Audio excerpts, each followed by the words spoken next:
Welcome to MultiFamily Method, a podcast which explores the state of the multifamily real estate market and some of the backgrounds, methodologies, and words of wisdom from some of today's most successful multifamily real estate entrepreneurs nationwide.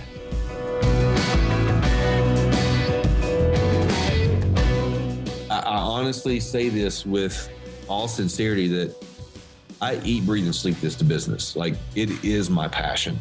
Like, I don't, go off and go surfing or hiking or things like that. I enjoy hiking. I've just never really had that balance. But I still wouldn't say that, that's just a byproduct of everything else that's got me to where I am.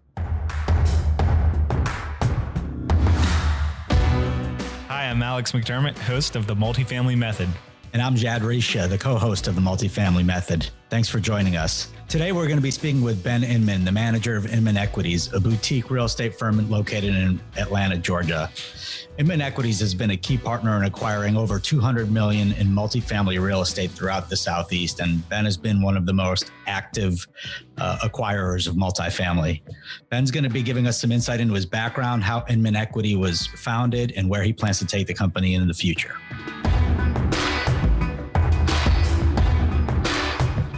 Welcome to the podcast, Ben. How are you doing today? I'm good. How are you guys? Doing good, man. Thanks for joining us today. I appreciate the time. So we'll start out. I want to get a feel for what the early years were like for you. What was it like growing up? What was the family? Where did you grow up? Just a quick background there. Yeah. Grew up in Mississippi. Average income family. Dad was a truck driver until he took an office job at the same trucking company, has been doing that ever since. My mom works for a bank and has since she got out of college. So she's been in banking her entire life. I grew up, just really always been very competitive. Started out racing BMX, and then that went to skateboarding, and then racing ATVs and dirt bikes. Played football in high school, baseball, but that was never a career path goal for me. To be quite honest, I always wanted to be in real estate. So, where I am today is, where I always wanted to be, and further, of course, but I've always just, had a vision for real estate. So with that, what kicked that interest for real estate off? Yeah. So the kickoff for me was my dad, as a side gig, believe it or not, he's very, very talented in architecture. Self-trained. And so I learned a lot from him. And he developed designed some well-known buildings in the city that we grew up in. And I just picked up a lot of things from him, on the architectural side. And I use mine more on the landscaping side of things. And so I started designing a lot of single-family home landscapes. And over the years, just developed that. And that moved into fast forward from, say, 18, 19 years old, fast forward to 26, when I was introduced to a developer that was looking for a corporate landscape architect. So I applied for the position, ultimately ended up getting that position.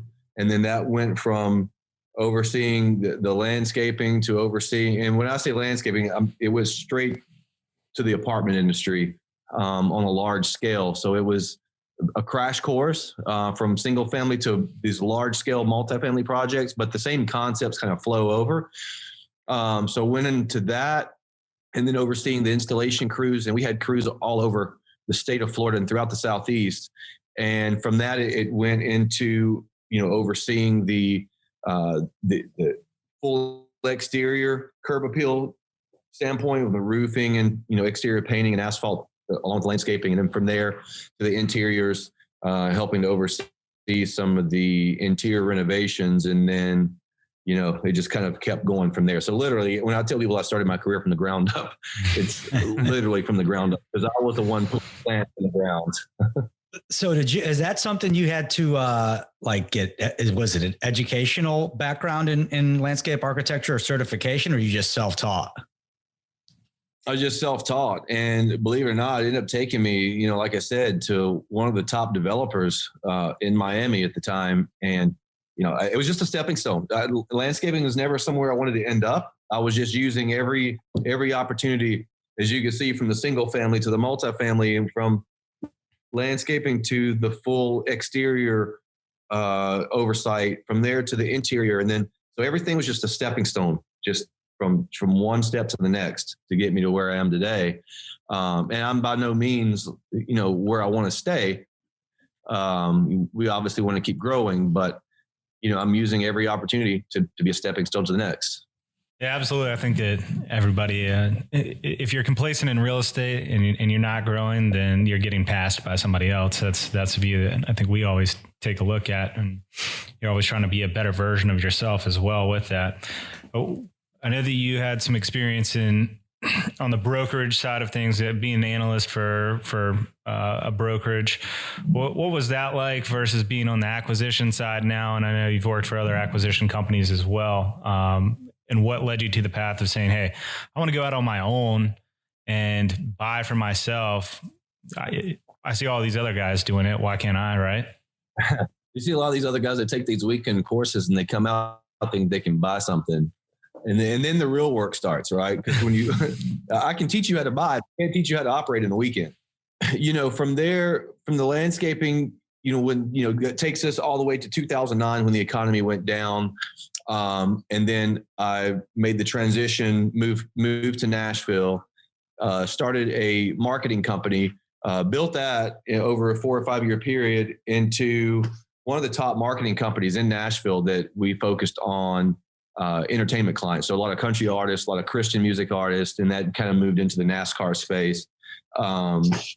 And that's why you still see me involved in NASCAR today, not from a marketing standpoint, but from my company, not as a service. But at that time, I saw and that takes us from 2009 to say 2012. And around the 2012 mark, that's when the real estate market started showing signs of coming back.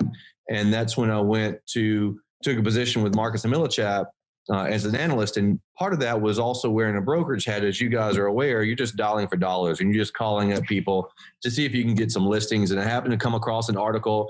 This guy named Grant Cardone just bought this portfolio in Nashville, and that happened to be where I was. So I said, hey, you know what? Maybe this guy wants to sell. And so I called him up, didn't know who he was. Secretary answered the phone. She said, well, I told her, look, this is who I am. This is what I'm calling about the properties in Nashville.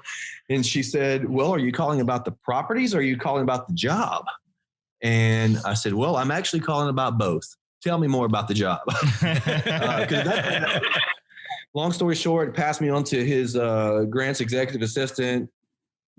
Had to do a little, I think it was a 30-second video. Submitted that, ultimately landed an interview with the guy, 2 interviews, and then, he ended up hiring me. So as you can see, it went from that stepping stone to that position, because brokerage is never where I wanted to be. It's just not my style. Yep.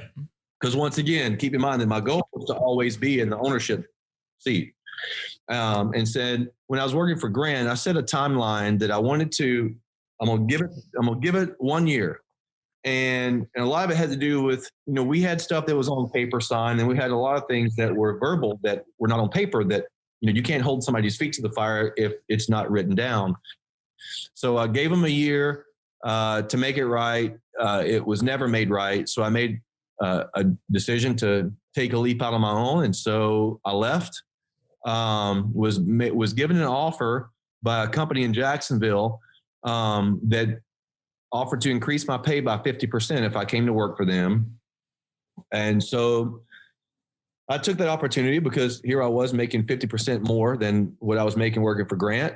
And, once again, I made it, just gave myself a timeline to be in there, but I was looking for more of a longer term window with this particular company.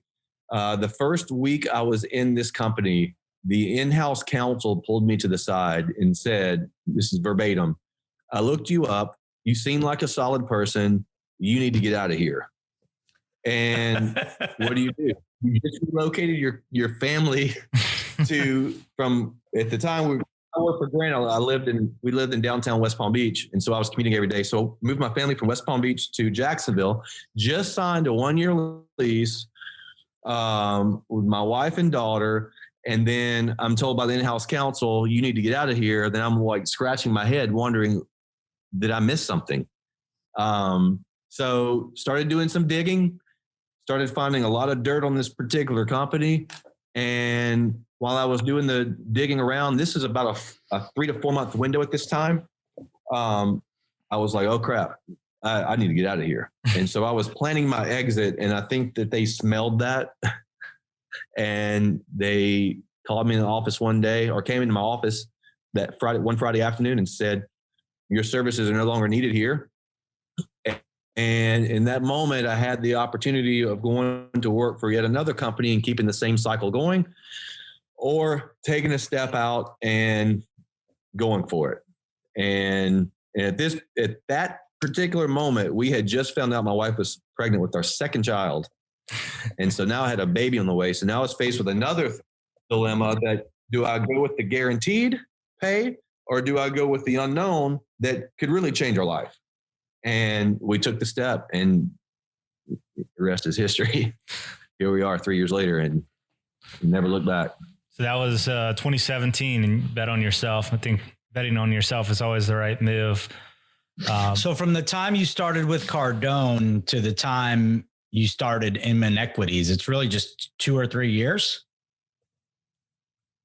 Yeah. So I started with Cardone. It was January of 16. I left Cardone March of 17, went to work for that particular company that I mentioned for 3 months. So that takes us to July-ish. And so in July is when I started my company, and never looked back. So in over a year with Cardone, I guess, it sounded like there was certainly a reason that you left so quickly, but I guess what benefits or positive, or what did you learn or take from that experience that's helped you to build Inman Equities up to this point?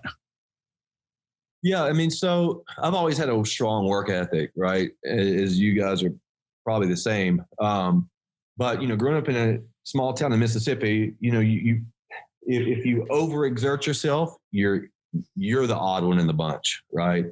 And so, you don't do more than you need to, because you're not going to get paid for it. And then, that developer that I mentioned that I work for, that he hired me as a landscape architect, he started his company from the ground up. I saw this guy. He's the first one in the office every day. He's the last one to leave. And I saw him, rewarded very nicely for it. And then when I went to work for Cardone, it was the same thing. I saw this guy. It's like, hey, this guy, he's worth this. He's still coming into the office every single day, hustling, because once you make it to a certain point, it's no longer about the money. It's just the game of business. How much more can I accomplish? What else can I do? Just really setting yourself and your family up, and also, wanting to get in the position where you can give back generously, without, in any type of repercussions in any way financially. Because I think everybody deep down really wants to give back, but not everybody's in position to give back, especially, financially, especially given where we are today with COVID and everything. But, so working with Grant short term, and some of the things that I learned from him was I saw the work ethic being rewarded.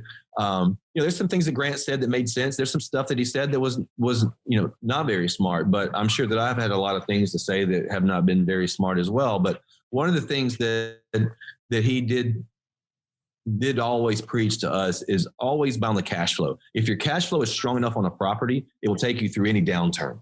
And I think that throughout COVID, that's really shown itself to be true for many operators, because those that have been, experiencing some very nice cash flow, if you all of a sudden get hit with a 30% economic vacancy, you're not really, it's not as nice, but you're not starving, right? You're still paying the bills for the property and the mortgage and everything else. So that was one of the key takeaways for me. And he also always told me, he said, never be the smartest guy in the room. If you're the smartest guy in the room, you're in the wrong room. Circling back, where do you think you get your work ethic from? Now, you've said that you have a really strong work ethic, and I think it's proven by what you've been able to accomplish this far. Yeah, I think that a lot of it probably has to do with, my grandfather. So my grandparents, or my granddad, he retired right before I was born. Worked in a factory job in a steel company and did really well. Did his time, got his gold watch, and he left. And when he left, he started farming, and that's around the time that I was born. And still to this day, he's 94 and he's still farming. So he's still out working every day because he loves it. And so, because if you're doing what you're passionate about, it's not really work, right? And that's just really what people want to find, is they want to find something to fulfill their passion, because it's not about the work. I could work, 20 hours a day and not even blink an eye, because to me, it's not work. But if someone's in a dead end job, it's going to feel atrocious to them. But I don't know. I just feel like it's just a natural thing. When I get into something that I'm interested in, I just don't want to stop. We all probably have similar answers to this question, but when you find something you're passionate in, you love your work. What is it about multifamily? What is it about investing in real estate that you love? Like, what are the characteristics of the work that gets you going in the morning? I've always been intrigued by big buildings, big houses, sky rises, mid rises. It's just always found those to be attractive. And I guess it's just you're always hearing that, the landlords are the ones that own the buildings are the ones that get wealthy. And, real estate's made more millionaires than any other industry, in our country. And I guess it's just accumulation of hearing a lot of that. And then just looking at the fact that people need housing, right? And it's one of those necessities of life. You have food, clothing, and shelter. And, I don't want to go in the clothing business. I don't want to go in the food business because the margins are too small. But, once again, I guess you can always make money there if you, have a farm operation, depending on what you're farming, I guess. But the other side of that is housing. You've got to have a roof over your head. And if you look at just that, it's one of the three basic needs. So to me, the answer is quite simple. But I think that most people try to overthink it too much. And, this is a business where you can make it as complicated as you want it to be, or you can make it as simple as you want it to be. Because at the end of the day, as you guys know, multifamily is very simple. Yeah. It's not rocket science, but it does take relationships, and it takes, especially for getting your company off the ground, right? It takes getting that first deal done. So you went out on your own, right?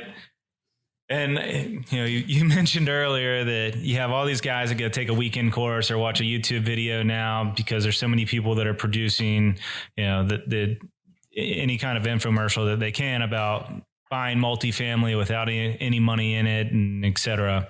It goes on for days. And, that's another conversation. As a broker, we see all these guys signing up for our listings. You never know who's who. But what struggles did you face when you started Inman Equities, and how did you overcome that and then get the first deal done? Yeah, that's a great question, right? And it's always the first deal is the hardest. Just like they say, your first million is your hardest to make. Every million thereafter is much easier, and that's very true. While I was working for Grant, I was building out my database because I was planning for my what if scenario. And so I was building out the database of just different partners and different investors, really with the intention of leveraging that for Grant, because that's who I was working for at the time. But also at the same time, I always knew that if anything never worked out between me and, Cardinal Capital, then I could leave and, I could leave with my database and keep going. So, because I attend a lot of these things after hours on the weekends and things like that. So it wasn't necessarily on his dime.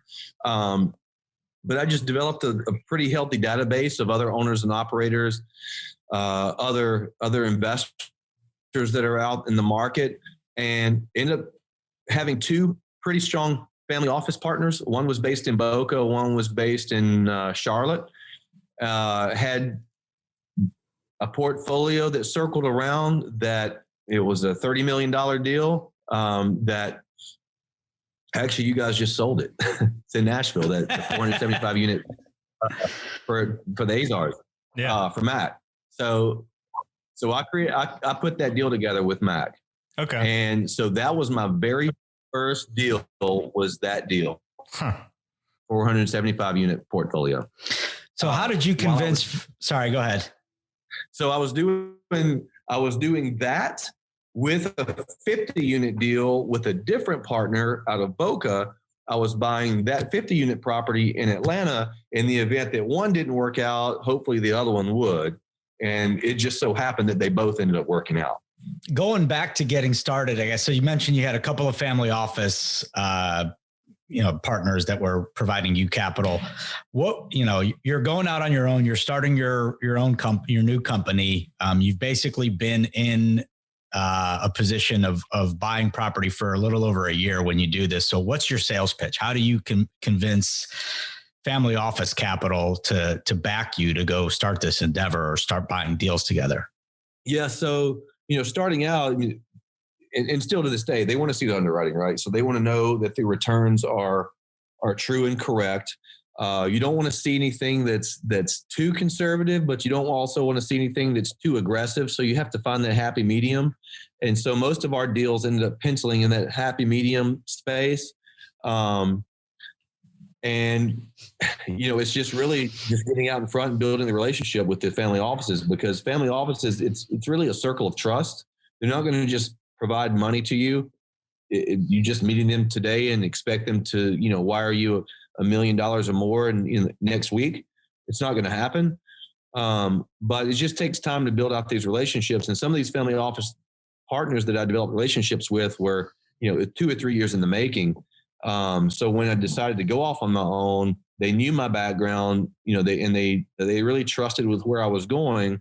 Plus, in the middle of that, I was invited to go speak at the IMN conferences, as you guys are probably aware of.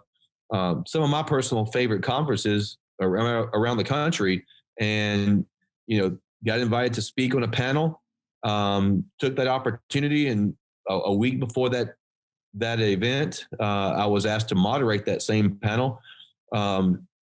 So it's perception's reality, right? So you really have to, I think you really have to be prepared for the position. And thankfully, I guess I was prepared for that moment. And so when I'm on stage, giving a speech or answering questions, I've had investors after those conferences that would just approach me, side stage and say, look, I'm interested to hear more about what you're doing, getting involved. And it was just really organically growing from that point to where we are today.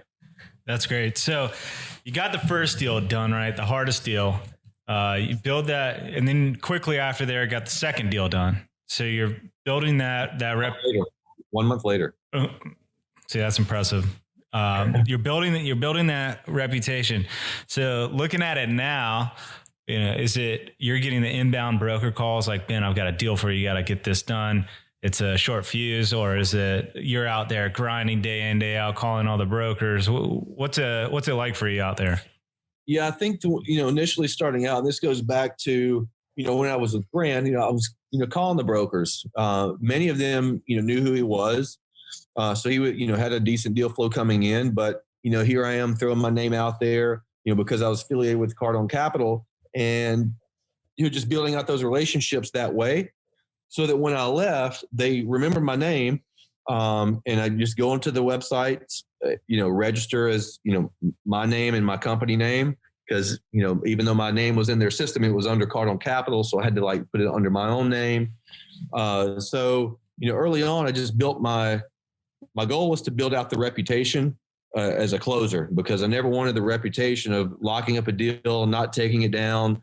Or I didn't want the reputation of, retrading deals.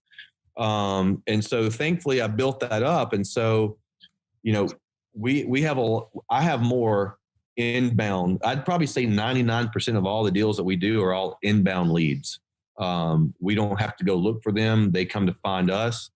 But a lot of that has to do with the reputation as well, because I think it's a testament to the nature of how we were able to take down some of the deals that we do, is because we don't have a goal of buying on market or off market.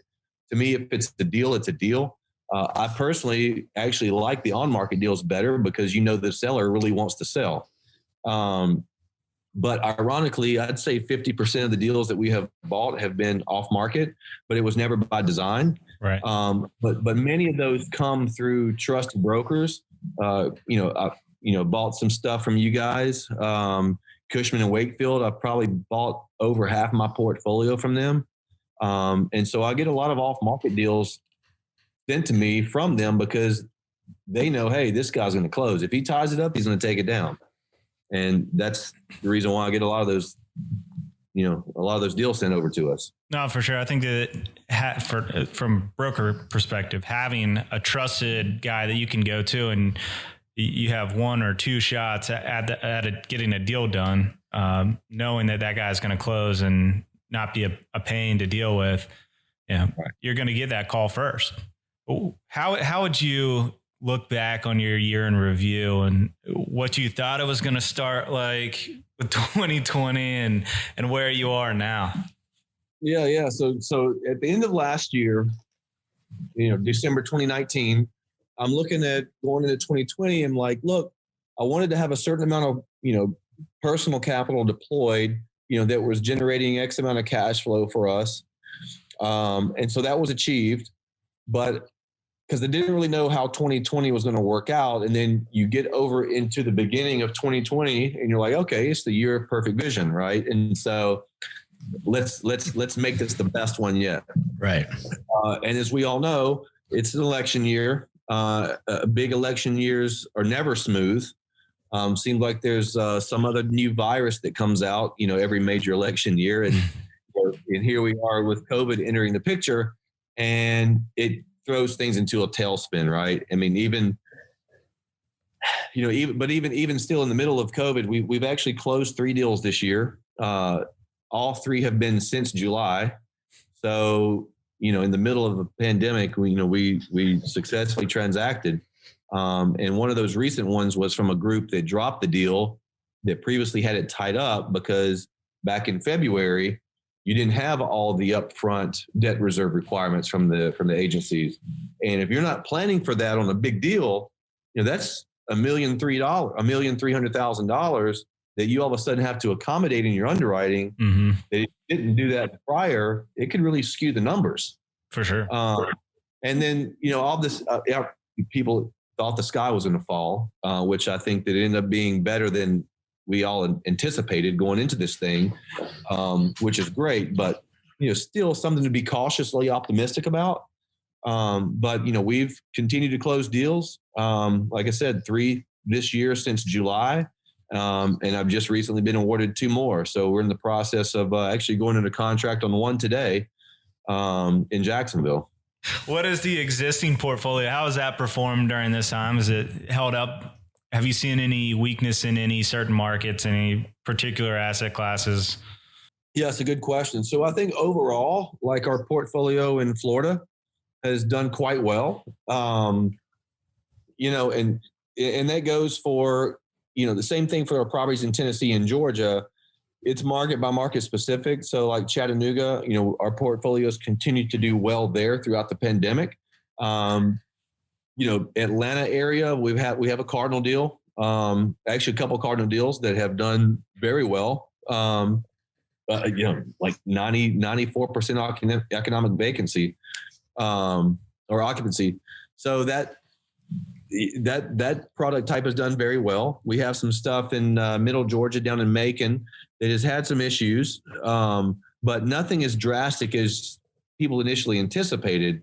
Looking at maybe, 85 to 87% collected, which is not where you want to be, but when you're expecting only 40% of your residents to pay, to pay the rent, I'll take 85% any day of the week over only 40% of it. So, and then, Daytona Beach, that property, the one I'm actually sitting at right now, that was an 80% turnover during that time. It went through a little bit of a dip, but that's only because we stopped our renovation program and just started renewing people as is, especially the ones that paid their rent on time. But believe it or not, since June, we've been renovating and leasing up units pretty successfully since then. I mean, we had a guy last week I think their average rent, they're in a 2-bedroom. Their average rent was around $950. We just renewed them, or they actually renew on January. So next month they renew at $1,475, and we didn't have to touch their unit. So we're getting above our post renovation rents on units that we haven't even had to touch. So that's fantastic. I hope that can continue, because that's the name of the game, right? It's like, okay, yeah, you did it once, you did it twice, but let's do it, 90 more times. All right. So that's the trick, is to keep it going. But that's also the reason why we bought a sister property 3 minutes down the street. I guess it's actually been a month ago now. It was on the 12th of November. How much variance, I guess, is it state by state, right? Like you mentioned Florida, and you're doing well in Florida, and I'm down here, and our economy is open, so to speak. So what in all the states that you're in, can you look at the way it's being handled by the politicians, and does that translate almost directly to the P&L?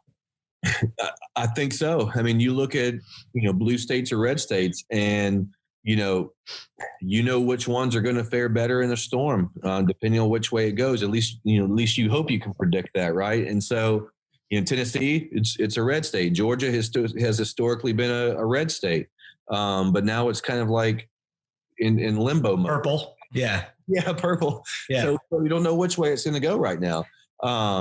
And then over in the Carolinas, I know that we've had some stuff that the governor over there has said that hasn't been too popular with some of the residents. So I know that, that's TBD, but overall, I do believe in the Carolinas.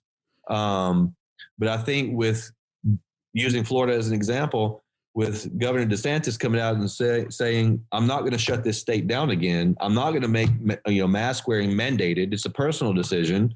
If you want to wear a mask, wear a mask. You come into our office, you want to wear a mask, wear a mask. I'm not going to make you wear a mask, but if you want to, do it. So I think that with the state being open, I think that it's going to continue doing well. That's why I'm still bullish on buying product, especially in Florida. Matter of fact, the one that we're going under contract on today in Jacksonville, 25% of the residents are employed by Amazon.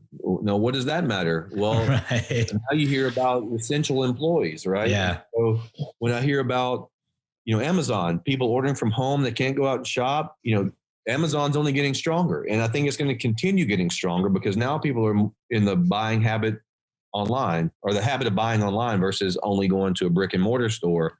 And I think that trend is going to continue. And I think that throughout this whole COVID thing, it's really brought to the forefront of what is an essential worker, right? And so I think Amazon has shown itself strong in that. And so when I hear about this particular property in Jacksonville having 25% Amazon employees, and then hearing that it was just announced that there's another 1 million square foot facility that Amazon is building in the same area, and an additional 500,000 square foot facility, I'm thinking, can we push that 25% to 35% Amazon employees? Right. So I get very comfortable knowing that. So I think that knowing where your tenants are working is going to become even more important now than ever before. Are they? I prefer having a property full of first responders because they're always going to be employed.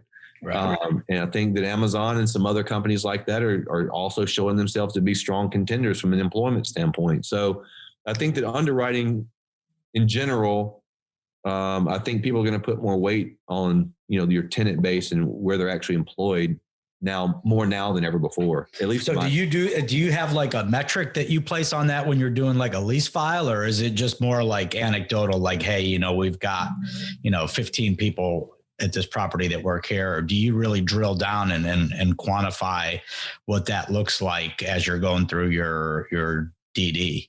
Yeah, it's just more anecdotal. Like this one we're going to contract on in Jacksonville, we start the due diligence on it tomorrow, actually. And so we're going in and we want to verify everything that we've been told. Do 25% of the employees actually work for Amazon? Is it more or is it less? Have the collections, been as great as they said it has? I mean, they're telling us there's only a 4% delinquency, and they're showing us on paper that it is a 4% delinquency throughout the pandemic. Is that true? Right. I hope it's true because it's going to be a great purchase if that's the case. But yeah, we just go in and we just want the facts. I mean, I just go in and do the lease audits. We do the unit, 100% unit walkthroughs, even in today's environment. And, the results are what they are. It's, I'm not looking for, to bend that reality. I just want to know, what are we getting into on day one? So everything you've done to date has been a stepping stone, right? So now you have Inman Equities. What's the future hold? What's that next stepping stone, or where do you want to grow Inman Equities to be? Yeah, so good question. So, to get us where we are today, we've had to raise $70 million, $75 million, friends and family, check writers from $25,000, $100,000 to, $250 to $500 up to $1 million. It's a lot of work raising capital for these deals. One of the questions that brokers ask to syndicators or whoever that gets the property under contract is, do you have your equity lined up? Not everybody can say yes, because there's many syndicators, as we've touched on, more now than ever before. I think most of them don't have their equity yet. They have to go raise their equity. It's like when I buy a deal, I have to go raise the equity. But thankfully, we're in position now to where we have a lot of repeat investors, and so I'm very confident knowing that we can get the equity. But fast forward to today, when I had to have other KPs to sign on these loans because I didn't have the net worth, I didn't have the liquidity, I didn't have the track record, we're able to go out and, we have the track record, because most lenders look for that 2-year window. Same as some equity partners. They want to see a 2-year window. So now we have over 3 years. Now we have the net worth. Now we have the liquidity that we can solve for. So now fast forward to this deal that we just closed on in Daytona on the 12th. I had many companies that were trying to throw me $6 to $7 million, even up to $11 million, in equity for that deal. And so now I'm going back to one of those companies that was very hungry for it on this new Jacksonville deal that we're getting under contract. Now I'm able to pick up the phone, call this one guy and say, this is the deal. This is what we need. Here's the returns. And I have the whole LP funded. Right. Didn't start out that way. No. Right. Right. And now I can, that's another 27 million. I think it's 27.3 million for that property. I can sign on that loan now, where I couldn't do that, 2 years ago. Right. But I had to build it up to that point. So where are we going from here on? I like bigger deals. We want to continue buying the bigger stuff. If we're already in a market, I don't mind picking up 25 here, 50 there, 75 there, because I think there's a unique strategy in buying that size asset. But, now we're able to buy the big stuff because I can sign on the notes. It's easier to raise $10 million than it is to raise $1.5 million in some cases. Yeah. So, we're sitting at, not including this one that we're going on the contract on in Jacksonville. We're right at 3,000 units. And, I don't have a unit count goal necessarily. I'm not trying to get to 10,000 units per se. Because, the thing is, do you want to own 25,000 or 25% of 10,000 units, or would you rather own 50% of 5,000 units? I like the 5,000 number, but I like the 10,000 number for different reasons. But to get to 10, I've got to get to 5. So we just want to keep building. And the Southeast is, that's where I was born and raised, and that's where we're going to continue focusing. As I mentioned, I'm bullish. I'm bullish on anything between New York and Miami. Up and down the East Coast. That's except for New York. Except, right? Yeah. Using that line. So anything east of 95, using that as a goal, I don't think you can go wrong. So right now we stop in the Carolinas and then we go south into Florida. And I stopped that mark at around the Port St. Lucie County area. Okay.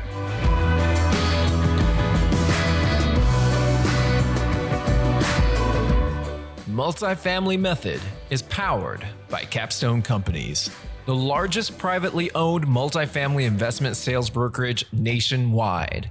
Capstone Companies provides dedicated coverage to both primary and secondary markets throughout the Southeast, Mid-Atlantic, and Midwest regions of the United States.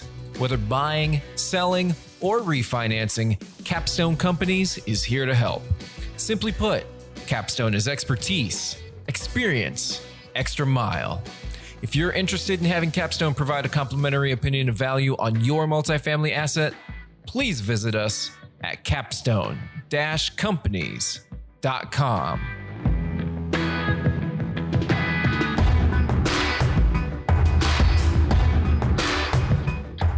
You've grown significantly, right? And I think it's obvious, or it's everybody who knows you knows you're very active on social media. How much of that or how much of your growth or your ability to, raise capital more easily now would you attribute to, being able to sort of just kind of advertise your growth on social media? Yeah. And so it definitely helps. And I think social media has to be used for many reasons. You can use it, to try to gain more eyeballs. There's obviously value in that.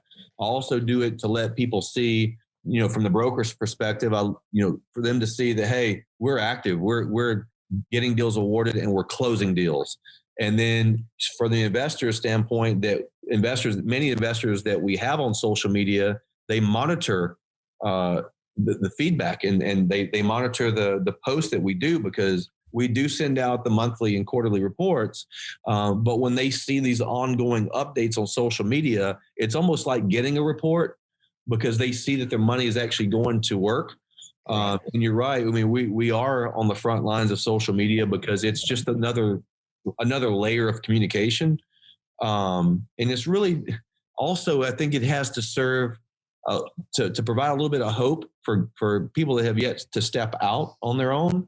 But also to let people know that it's not just about buying these deals. When you buy them, you have to operate them. And that's when the real work starts, in my opinion. The operation side, I think everyone sees the purchasing an asset as the glamorous event that happens when you're in real estate. And as a broker, to me, on this side of things, there's nothing better than when the deal gets sold. I'm putting that deal together and then it gets sold. That's the success story. But I agree with you. The operation side of things is the more hairy, the more in the grit, and that's where the money's ultimately, that's where it's made.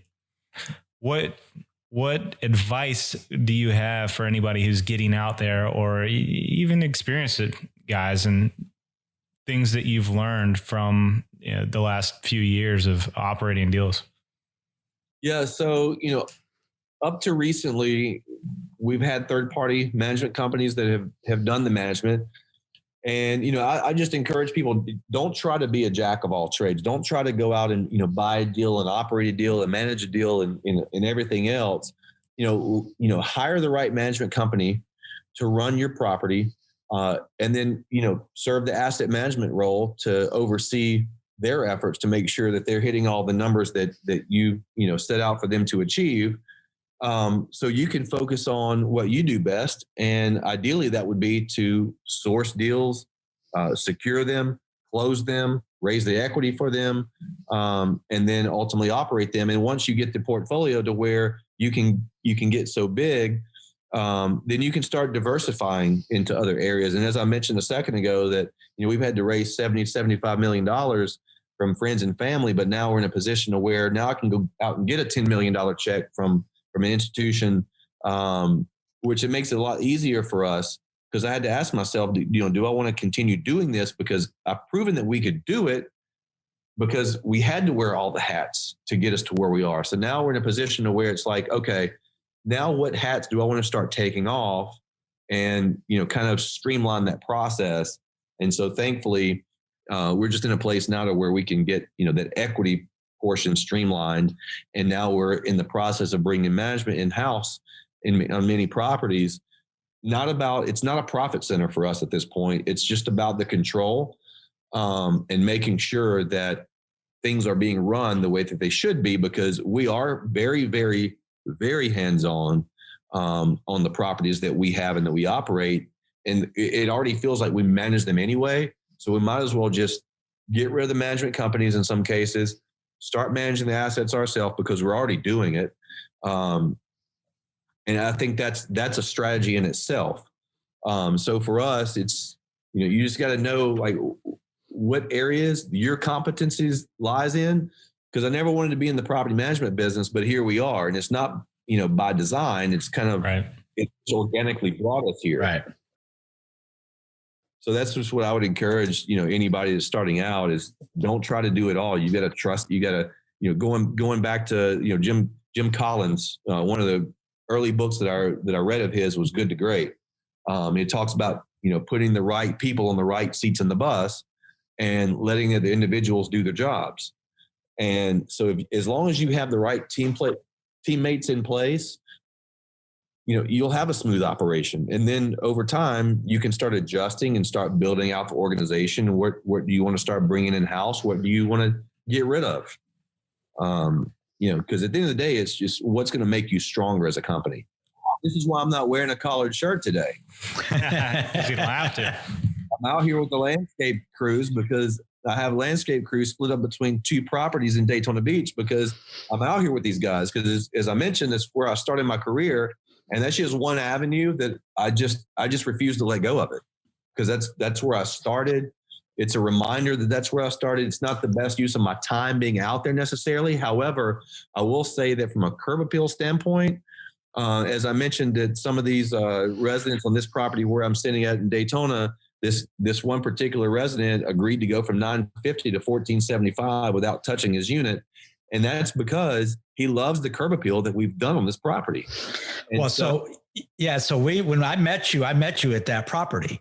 Okay. If you remember, earlier this year. Yeah. And I remember what it looked like before you bought it. And and one of the first things I learned when I got into brokerage and I was trying to sell a value add deal and I was, developing a relationship with the guy who was buying them, and he was like, all these people, they start renovating units and they don't do any, he said, don't do anything on the outside. And it makes no sense. You got 15 seconds to catch a tenant's attention. They're going to drive on the property. And if it looks like shit, they don't care what your units look like. They're turning around and pulling out of the other side of the parking lot. They don't know. Yeah. Like, why would they think any different if the property looks the same as it has for the past decade or longer? Right.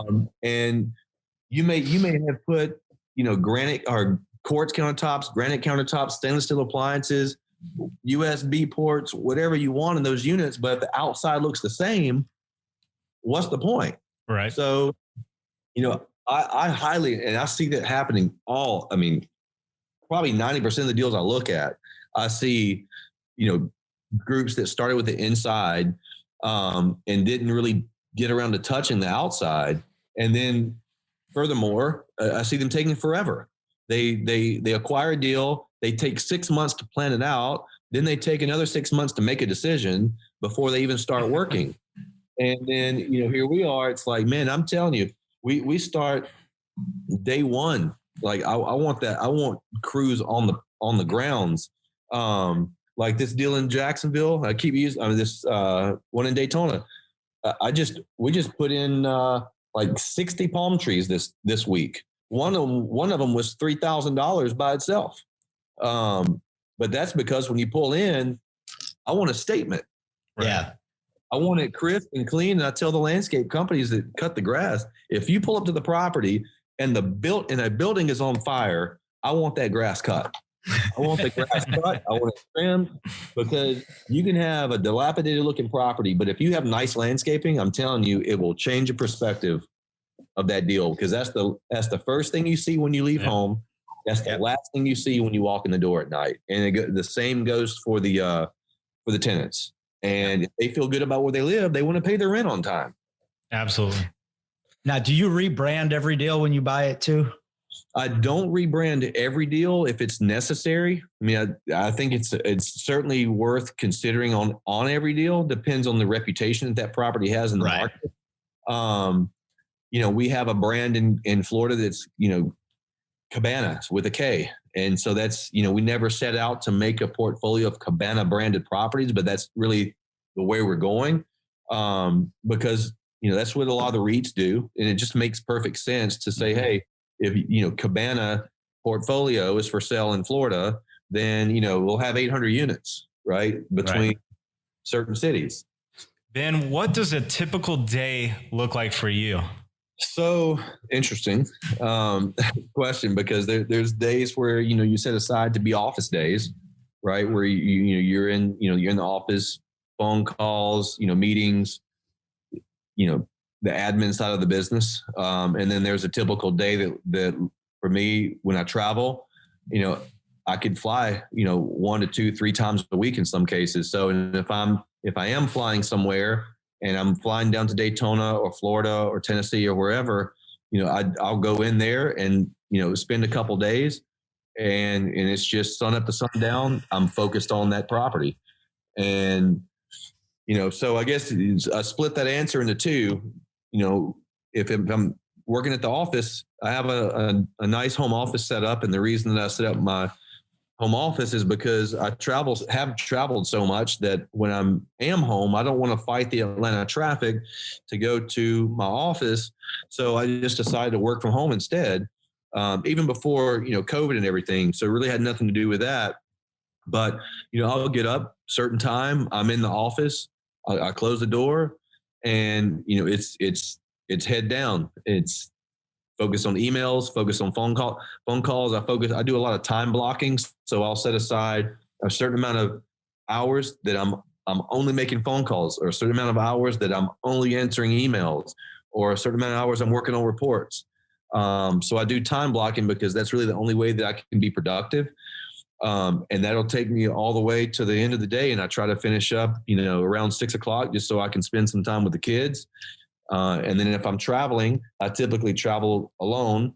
And as I mentioned, from the time I wake up in the morning, I'm pushing until 8:30, 9:30 at night. And then I'll get to the hotel and I'll work until 11 o'clock catching up on emails.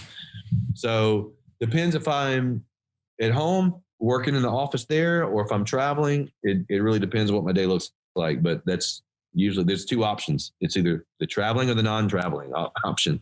What are the most significant? I mean, we talked about the Nashville portfolio, and that sounds like it was a pretty significant success, and it doesn't have to be deal related, but I guess just kind of what are some of, or one of the most significant successes that you've had to date?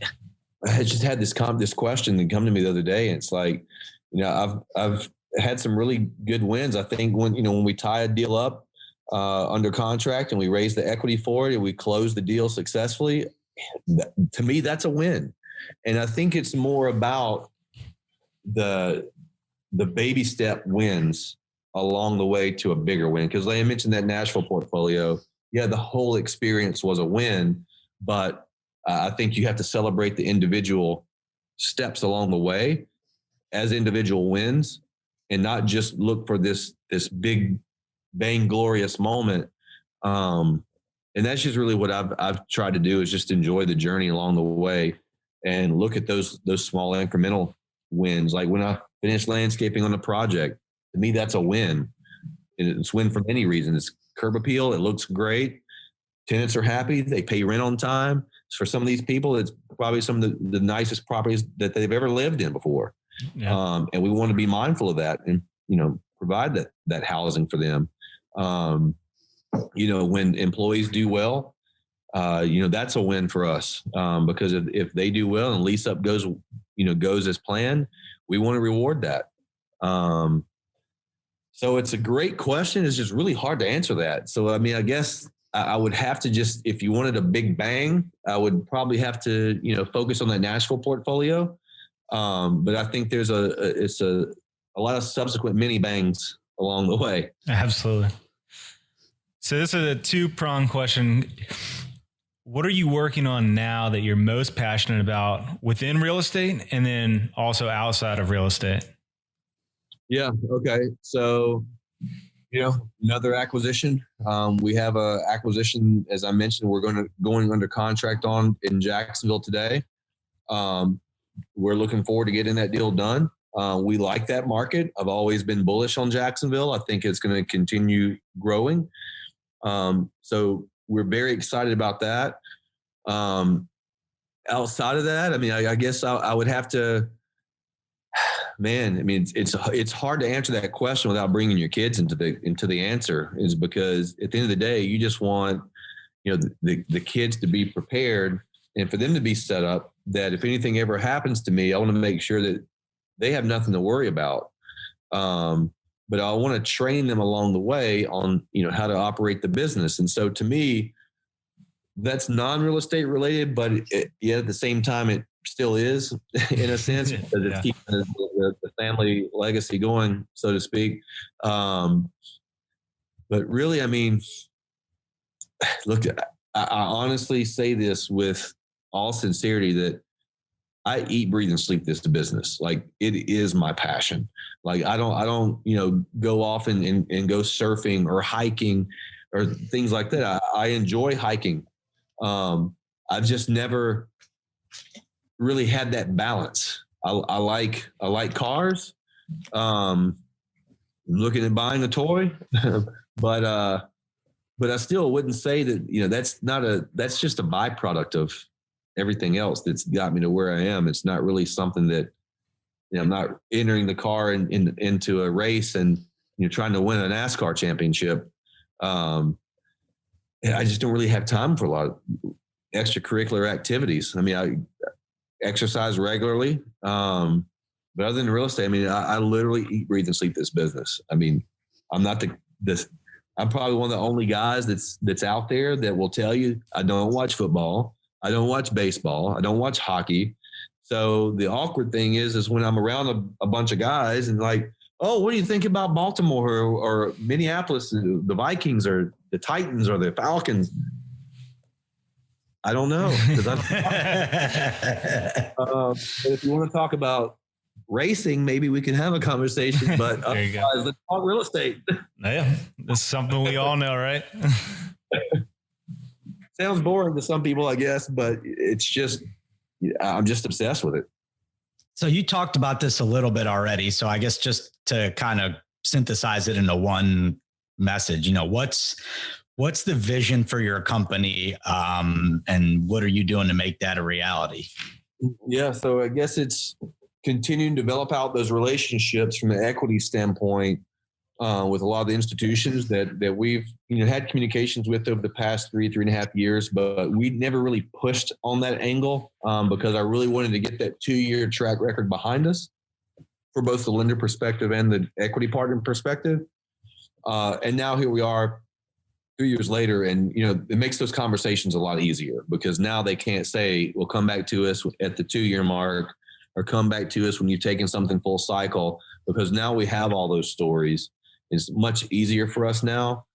So, for us, it's just good we just put our head down and go to work. I mean, it's just, there really is no secret sauce, I would say. It's just getting the job done. I'd say the secret sauce is what you've already proven out, right? Yeah.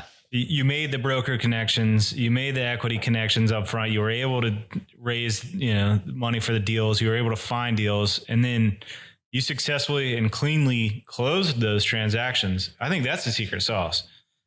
Well, and the passion, the passion and energy that you put behind it too. I mean, it comes out. It jumps off out of your voice, really, when you talk about it.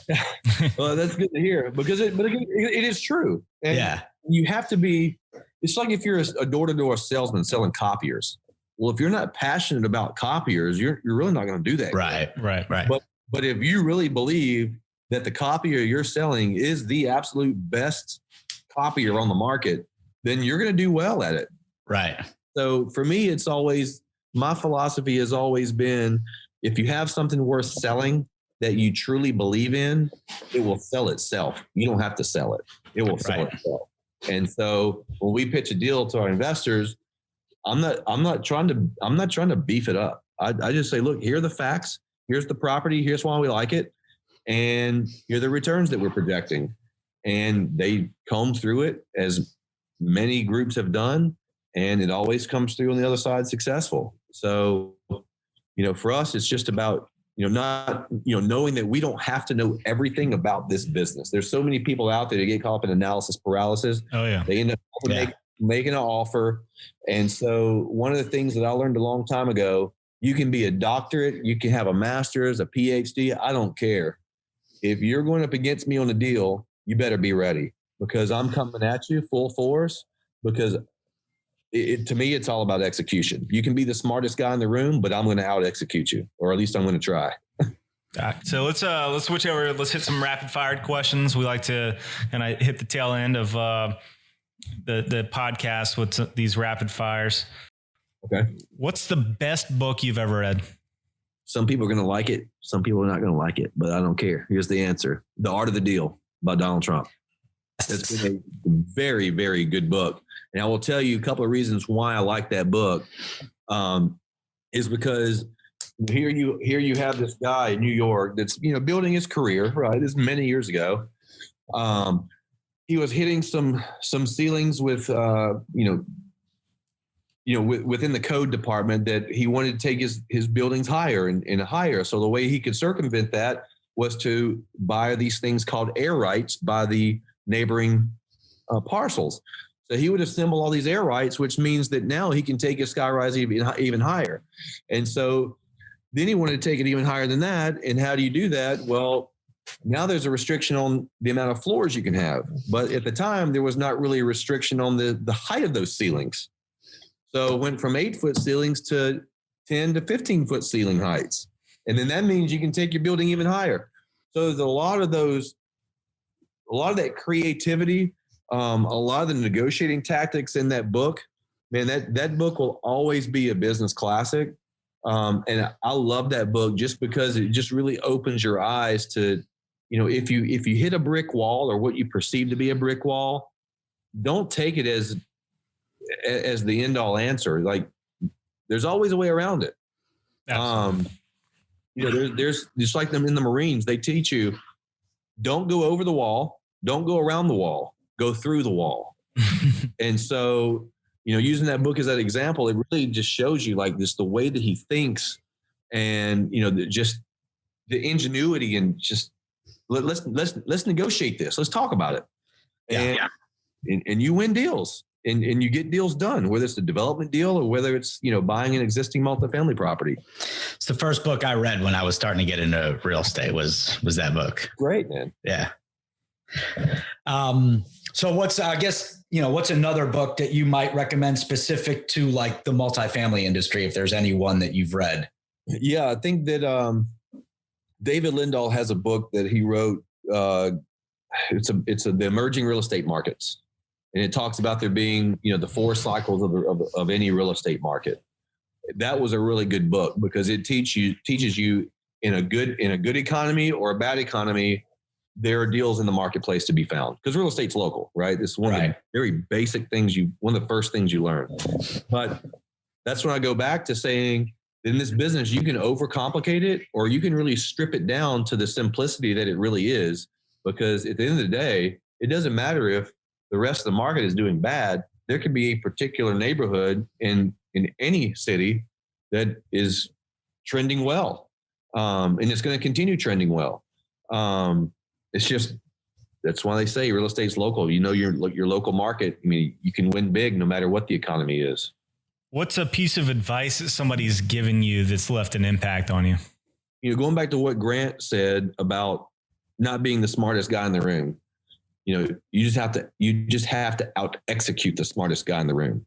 So there's just that work ethic that comes with knowing your game and out executing those that are going to sit there and scratch their heads and try to overanalyze a deal.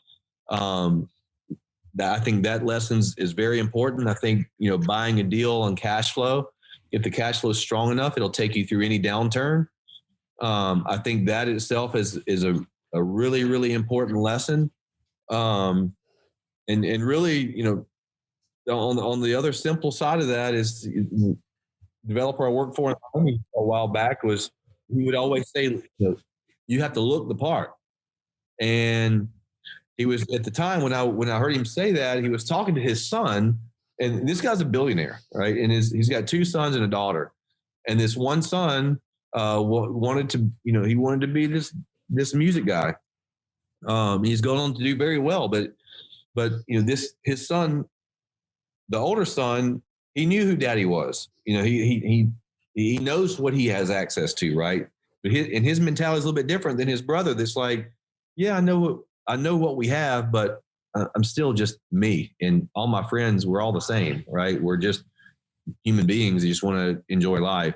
So you have this very aggressive guy, and you have the other one, this very lax guy, and he's happy driving a Land Rover Defender 90, which looks like a Jeep, that doesn't really look like a high-end vehicle to most people. And many people don't even know it's expensive, but he's like, no, you have to look the part. He went and bought him a brand new Range Rover. And he's like, no, you have to look the part. You have to be that guy. So, and then that just translates over into other things, to where it's like you say, if you go into a meeting with an investor, don't go looking like this, like I'm looking right now. I honestly have on camouflage pants right now and a J. Crew or Bennett Republic t-shirt. Because you're out there doing landscaping. Yeah, that's right. Part. Yeah.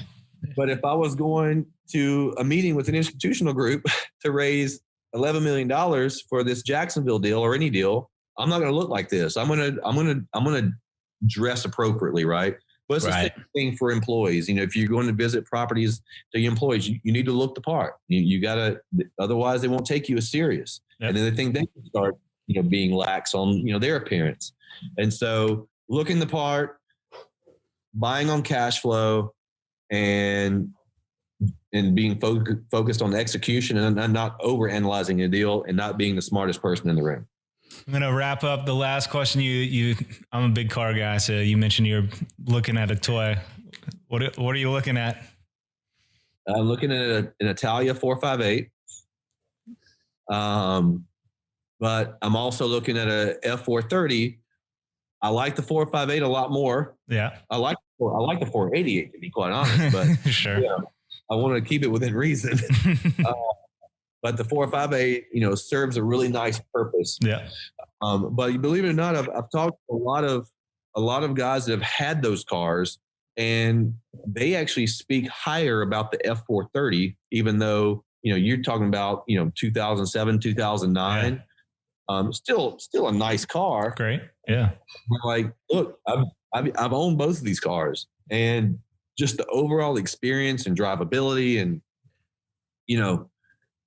money aside, that F430 is probably the way that most of these guys have recommended me to go, even though the 458, I can get a 2012, 2013. And, to me, it looks nice. It looks new, and it's great. But right. I guess it just depends on how you want to feel when you're driving the car. So I've looked at that. I've looked at the Huracan, and I've looked at the 911 GT3 RS. I don't think you have a bad pick in the litter there. We did take some clients racing up at VIR a month or two ago, and two of them had Huracans, brand new ones, V10. It's hard to beat a V10 sound, Yeah, it really comes down to, why do you want it, right? And for me, there's, believe it or not, people think I'm joking when I say it, but there's a business reason behind why I want the one that I want ultimately. Like a Huracan, it's really overly flashy. Yep. I really like the car. I like how it looks, like how it sounds. But it's true, it is overly flashy. Based on recent feedback anyway. It is the least comfortable. Yeah. I think that overall, the 458 is a really nice option. And you can get a used one for, I've seen them down to 140. Yeah. To obviously over 200. And then on the F430, I've seen them from 80 to 150. Yep. So it really depends on what do you want to spend, what's your point, or what's your purpose of having it. So for me, I have a very strategic reason why I want the car. And the byproduct is I just get to drive one. Absolutely. But once I get to the point to where, let's just say, 5,000, 10,000 units down the road, then I can say, hey, I want a brand new 488. But at that point in time, it's going to be a different number. Yep. So, and then I could, buy it, but just for personal reasons, where now it's just strictly, mainly, and I really mean this all sincerely, it really is a business decision behind the one that I want. Can you elaborate a little bit further? Because I've actually heard this from other guys who have suggested, that a supercar is a business decision and relationship builder, et cetera. It is, because you think about the guys who drive them, or girls. I mean, doesn't, not sex specific, but you think about the ones that drive them. Look, these are not broke jokers. The people that at least have access to money. These are all people that don't just, at least you hope they don't just spend all their dimes on paying for that car. You hope that it's just really just a fun toy, which means that they have some capital to deploy. And so for me, the reason I want it is, but there's just different cars have different clubs, and you can go attend those clubs around the country, and get to drive the new cars. I mean, let's just say you decide, hey, I want to go, buy a Ferrari California, and you buy a used one. Let's say you pick one up for $50,000 if you can find them, because you probably get a decent used one for 75 up to 90. Yeah. Well, you're in the club, and then you get invited to the Ferrari club, really any Ferrari club, and Ferrari will actually bring out the latest and greatest Ferraris to a track. And you as an owner, get to go drive these new cars at Ferrari's expense. Right. So what's not to like about that? Yeah, nothing. I'm convinced now. I got to go get something. All right, Ben. Well, we certainly appreciate having you on, and look forward to 2021 and more transactions, and continuing to watch you and Inman Equities grow. Yeah, thanks for taking the time today, Ben. Appreciate it, man. Yeah, yes, sir.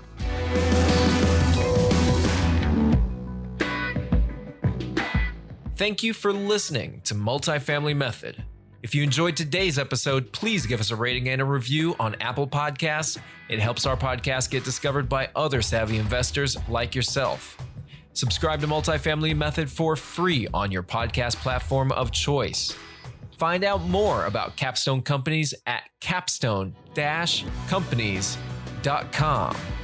MultiFamily Method is executive produced by Capstone Companies. Audio production for the podcast provided by Andy Go of Gojo Studios, and video production by Yash Mystery of Mystery Projects.